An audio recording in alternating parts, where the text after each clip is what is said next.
another late night. Now it's 2 o'clock in the morning. These videos are just getting later and later every day. So tonight I was watching the movie Haunt. I was thinking about how cool the sets were and some of the practical effects, and it got me thinking about the haunts that I usually do. And I started thinking about my favorites and the scenes that I liked from each of them, scenes like the sets that I liked from each of them. And I wanted to share my favorites with you because although they're not open this year, there are places that I love and are so to my soul. Do you know what I mean? So I thought I'd share them with you so, next year you can book a ticket to these places and see some really awesome haunts. So I really wanted to share my haunts with you. Now I am from Southern California, so all of these are within driving distance of Southern California. If you're super far from Southern California, maybe still watch. Maybe you'll still learn some fun stuff about these places. And also, before we begin, I want you to leave your favorite haunt down below. The place that you go every year. That's amazing. Anyways, let's just begin. So these are in no particular order. I'm going to share, well, they're all my favorite, to be honest. And I'm going to share just things that I like from each of them, a few videos and pictures that I've taken, and let's just get into it. So the first place that I want to share with you is a place called Sinisters Point. I don't know the actual location of this place because they've changed locations since I went. And obviously they're not open next year, so I don't know if they'll be in the same location next year, so I don't think location is of relevance at this particular time. However, they are so fun. Okay, so they usually do 2 haunts a year, one in October during Halloween and the second during Christmas. So the Christmas one is so fun. It's just my favorite. They have this like demonic Santa that you can take pictures with. He's really fun and the pictures always come out really fun. It's just a good time. It's just a good time, okay? My favorite part out of this haunt was one year we went for the Christmas one, and you go in and you pick like a naughty or nice side, and we're like, obviously we're gonna go to the naughty side. So we went to the naughty side, and there was this whole like incinerator looking thing that you had to crawl through. So it looks like a cremator for bodies. So you're climbing through this cremator on top of fake dead bodies to get through to the other end. I know, so cool, amazing set designs. Theirs are also sort of like a production as well, where they have people that kind of interact with you. And so it's not just, walk through and like jump scares and that's it. It's much more of an experience than that. So I really, really do suggest Sinisters Point. However, if you are offended by things easily, probably not the best place for you. Next up, we're going to talk about Reign of Terror. So this is actually in Thousand Oaks, California. This location does not change. And they usually do 2 haunts a year too. I think usually one in March and one in October. They don't change, they changed their sets a little bit, but it's not like Sinisters Point where every year it's something completely different. You kind of know the layout and you know kind of what you're gonna see. The waiting in line is a really cool part of this one because they have a lot of skeletons and stuff. Actually, there's a picture on my Instagram where I'm there. This picture right here. You're not allowed to take pictures of the inside now, but back then you were allowed to. So that is from there. So that's just kind of an idea of what you see going in. There's like a guy getting hanged and there's all sorts of cool fake things, but just waiting in line to get to the point. This one is really cool. Actually, I'm going to read you a part from their website.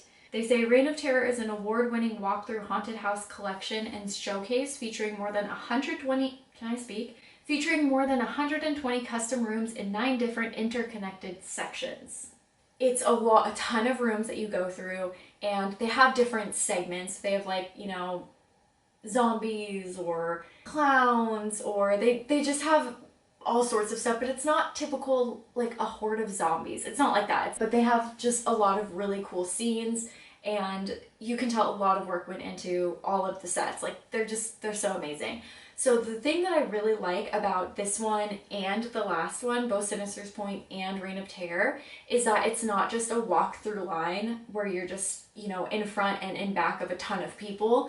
So for all these, you pay for your ticket, you go in with your group, whether that's 2 people or 6 people or whatever. They probably have a cutoff, but you go in with your group. They don't send you in with random people, which is so awesome. So the reason I love Reign of Terror so much is that it's huge, there's tons of room, tons of different sets. There are different stop points that they stop you within the maze. So they stop you before you go into this house. for example, this is one of the scenes in there, and they'll either have somebody talking to you, like a cast member who's dressed up and creepy and saying creepy things, or they'll just have someone in costume that's just standing creepily and you're like, ooh, and uncomfortable. They don't let you run into the next group, so that's why they do it. They make you wait and stop, and you would think that maybe this would take away from the effect, but it actually doesn't, because you're able to kind of like calm down for a second, take a look around, really check out the special effects, really check out the props, really check out the makeup, you know, interact with the cast. Like, it's really fun. It's such a fun experience. This one, I will say, is the maze that I probably scream the most in, because they get me every time. They come from up top, on the sides, underneath, like they're everywhere. It's super creepy. So I really, really enjoy this maze a lot. It's a lot of fun. The next one that I want to talk about is actually in Las Vegas, Nevada. And this one is a little bit off the strip, but not too far. You could definitely, it's definitely within driving distance. This one is actually called the Freakling Brothers. Now, this one has 3 separate mazes. One of them is Gates of Hell, one of them is Vampire. The Vampire one is actually gone now, so I don't know what they're replacing it with, and I can't remember the third. But they have, it's like a big empty lot. You pay for your tickets, you can pay for one maze or all 3. I don't remember it being very expensive, but again, they're not open this year, so I'm sure prices will be different next year. However, there are 3 different mazes, and let me just show you what you're walking up to. So this is what you see when you go on. This was taken 2 years ago when we went here. Just creepy, right? So creepy. Again, you only go in with your group. They don't have lines. They make you wait. Like, just really fantastic. They don't stop you within this maze though. And this one is really cool because they do things with the sets that I've just never seen before. For example, the Vampire Maze, because that one's not around anymore. You walk through a room and you see Dracula like high up, and all of a sudden Dracula is flying towards you, and he's obviously on some sort of like harness system, and it's crazy. It's so crazy, but these are so fun. I will say 2 of them are just kind of normal mazes, and one of them you have to sign a waiver and the actors can actually touch you, and they have these shock gloves and they can shock you, which does not feel nice. It actually hurts really bad. I thought it was going to be really bad, and it's really not as bad as I thought it was going to be. I thought they were going to like manhandle you. They just kind of push you around a little bit and grab you. It's really not that big of a deal. Like, there's really not a huge significant difference between the other 2 and the one that you have to sign a waiver for. Again, if you're easily offended, probably skip out on this one, but still a really fun experience. And seriously, if you have not gone to these and you love Halloween and you're not easily offended, go. They are amazing. They're amazing. And I learned from these from my friends. I didn't even know these existed.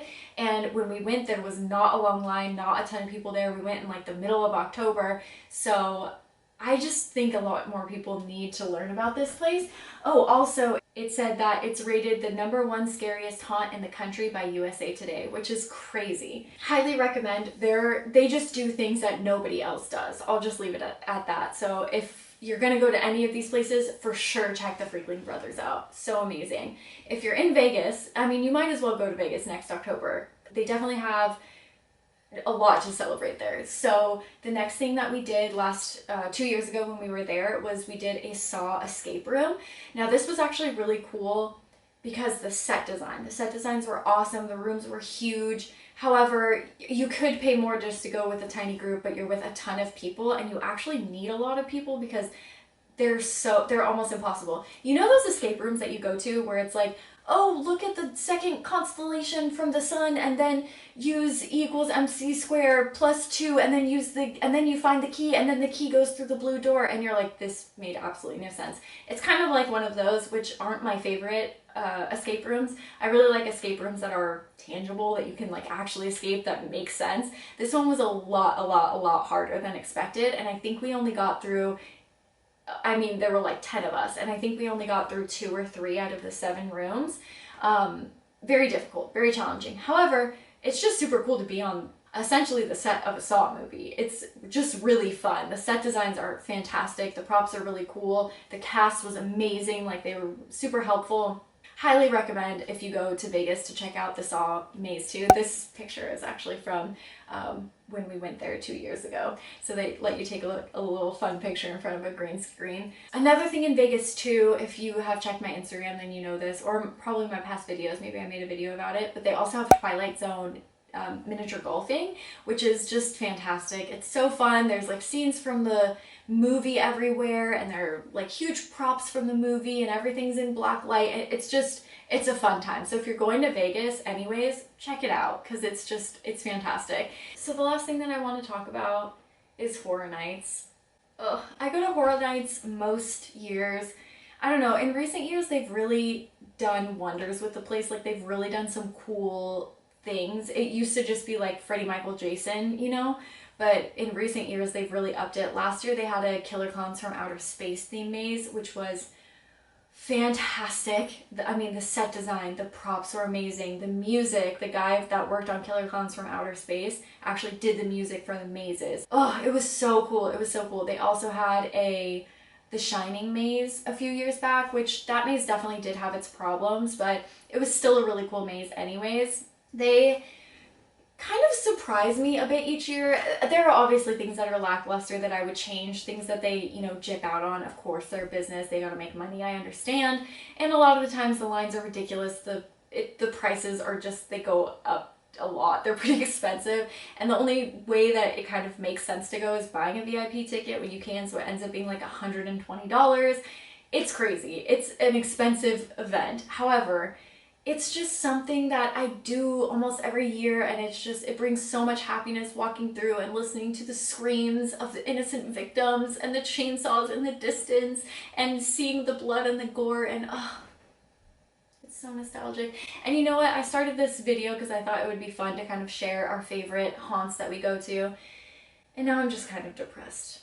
It's okay, we'll go next year, but you know, it's just a little sad. So I'm hoping that these videos bring you a tiny ounce of normalcy and happiness during this October season. And that's what I'm doing, is just kind of like throwing myself into every horror movie and book that I can read. So I get, you know, a little bit of that spookiness during spooky season, but it's still a little sad at the end of the day. But we'll get through it together, it's okay. Next year, hopefully we can all do all of these fun haunts. Only 12 more months. This ended up to be a bit of a Debbie Downer video. I just wanted to share a bit of my spooky season traditions with you. So don't forget to leave down below what your favorite haunts are and where they are located in the country or the world. I don't know where you live, or maybe I do. No, I don't know where you live. I'm just kidding, I don't know where you... Okay, now that you're thoroughly creeped out, I guess I'll end the video here. Thank you so much for watching. I will see you tomorrow with another horror video. Hopefully it's not as this one was. But thanks for watching anyways, and I'll see you tomorrow with another horror video. Good night.